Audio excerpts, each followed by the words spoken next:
Yo la team, j'espère que vous allez bien, que vous avez passé une excellente journée. On se retrouve comme tous les jeudis pour parler Ligue 1, déjà la 36e journée au programme avec toujours ce concours Kicktip qui est juste en dessous dans la description accessible à tout le monde.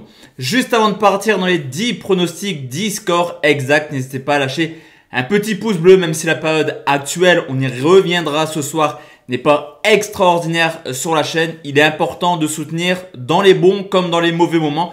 Je compte sur vous vraiment pour jouer le jeu sur cette vidéo.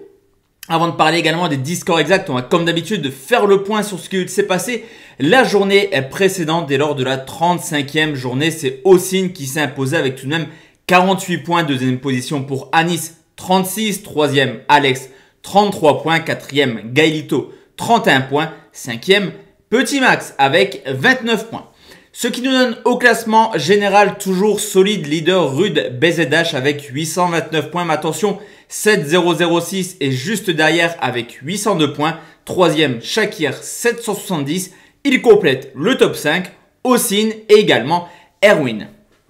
L'indy de la team, on part sur les 10 scores exacts. On commence tout de suite avec une rencontre qui se déroule demain qui va me concerner personnellement car c'est le LOSC qui se déplace à Lens. Choc dans cette nouvelle journée de Ligue 1 entre deux équipes qui ont l'objectif pour Lens d'aller en Europa League, pour Lille d'être tout simplement champion de France. Alors Lille est également la meilleure équipe à l'extérieur, déjà 12 victoires en 17 rencontres. Et même si Lens reste sur 7 matchs sans défaite à domicile, au vu du calendrier des Lillois qui par la suite joueront Angers et Saint-Etienne, tout porte à croire qu'une victoire demain est le dernier obstacle pour aller chercher le titre. D'ailleurs, on l'a vu, Lille avait surclassé les Lensois lors du match aller pour une victoire 4-0. Lille peut s'imposer et je pense que les Lillois vont le faire, mais dans la difficulté car Lens fait une belle saison. Victoire du LOSC sur le score de 2-1.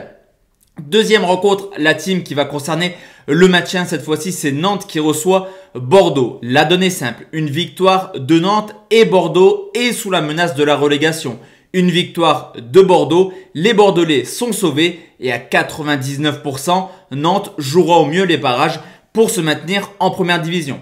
Alors certes, Nantes est très peu à l'aise à domicile avec seulement 2 petites victoires au compteur. Mais que dire de Bordeaux qui a déjà perdu 10 fois à l'extérieur? On peut également constater un regain de forme du côté des Nantais qui vont mieux depuis l'arrivée de Camboiré et qui restent sur 2 victoires de suite. Bordeaux forcément a mis fin à une série complètement noire en s'imposant 1-0 contre Rennes, mais a profité de voir les Bretons à 10 contre 11 au bout de 8 minutes seulement et le carton rouge de Nzonzi. La rencontre risque là aussi d'être ultra serrée et surtout très stressante pour les deux clubs. Petite victoire pour Nantes à domicile sur le score de 1-0.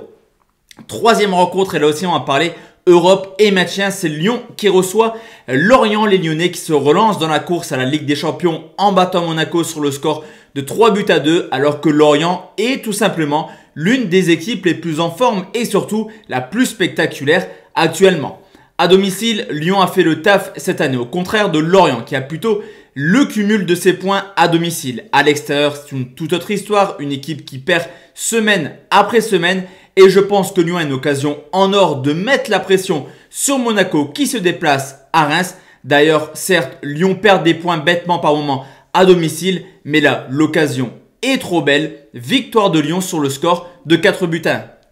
Quatrième pronostic, c'est Saint-Étienne qui reçoit Marseille. La Saint-Etienne victorieux à Montpellier qui n'a plus rien à espérer en cette fin de saison. Au contraire, des Marseillais qui peuvent encore aller chercher cette 5e place qualificative pour l'Europa League.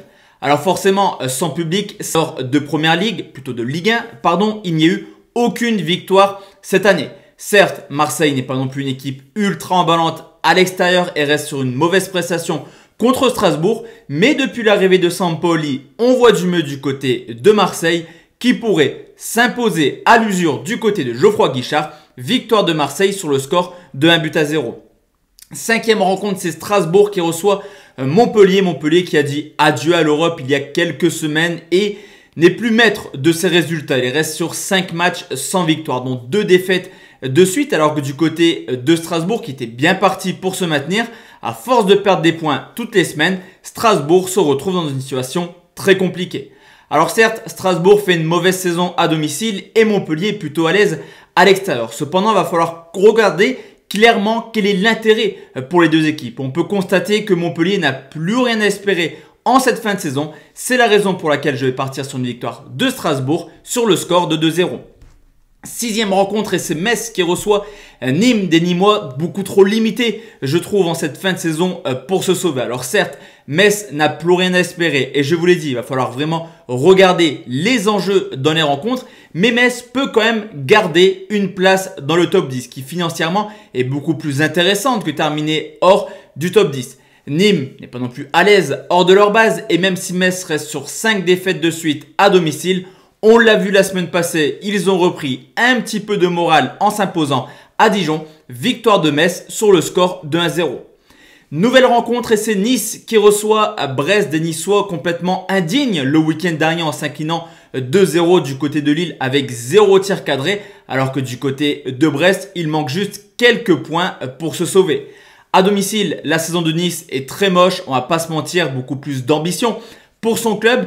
Brest n'est également pas trop à l'aise à l'extérieur, mais je vous l'ai dit, un point pourrait clairement contenter les Bretons et je vois un score nul de parité 0-0. Nouvelle rencontre et c'est Angers qui reçoit Dijon, deux équipes qui ne sont pas du tout en forme. Angers, 5 défaites de suite. Dijon, je vous passe les détails, une multitude de défaites et récemment 5-1 à Rennes, mais également 5-1 à domicile contre Metz. Là aussi, Angers n'a plus trop d'objectifs en cette fin de saison, mais un petit peu comme les Messins, l'objectif est d'être le plus haut possible pour que financièrement, en fin de saison, le chèque soit beaucoup plus intéressant. Malgré pas mal de blessés, malgré une fin de saison compliquée, les Angevins sont largement capables de battre Dijon et je vais partir sur une large victoire sur le score de 3-0. Nouvelle rencontre et c'est Reims qui reçoit Monaco. Je vous l'ai dit, Monaco défait le week-end dernier à domicile contre Lyon et si je pars du principe que Lyon s'impose contre Lorient, Monaco aura la pression dimanche soir du côté de Reims. Cependant, on le sait, Reims est une équipe extrêmement accrocheuse. Ils ont 15 matchs nuls en 35 rencontres et une équipe capable d'embêter à domicile des clubs comme Lyon, Lens ou Montpellier. Je pense que Monaco pourrait se casser les dents du côté de Reims et là aussi, je vais partir sur un score de parité sur le score de 1 but partout. Enfin la team, le dernier pronostic, c'est Rennes qui reçoit le Paris Saint-Germain. La question c'est comment Paris va réagir après cette défaite contre City. Comment Paris va réagir si Lille s'est imposé à Lens et qu'au soir de la 36e journée, ils ont 4 points de retard sur le LOSC.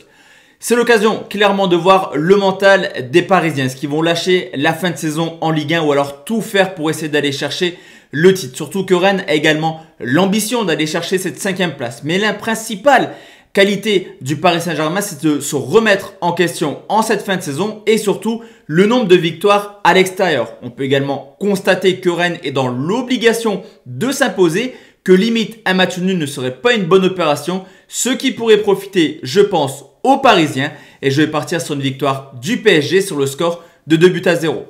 Donc voici la team, mes 10 scores exacts pour cette 36e journée de Ligue 1. On se retrouve comme d'habitude ce soir 20 h pour une nouvelle vidéo. D'ici là, portez-vous bien, excellente journée à tous et à toutes et à ce soir. Ciao ciao.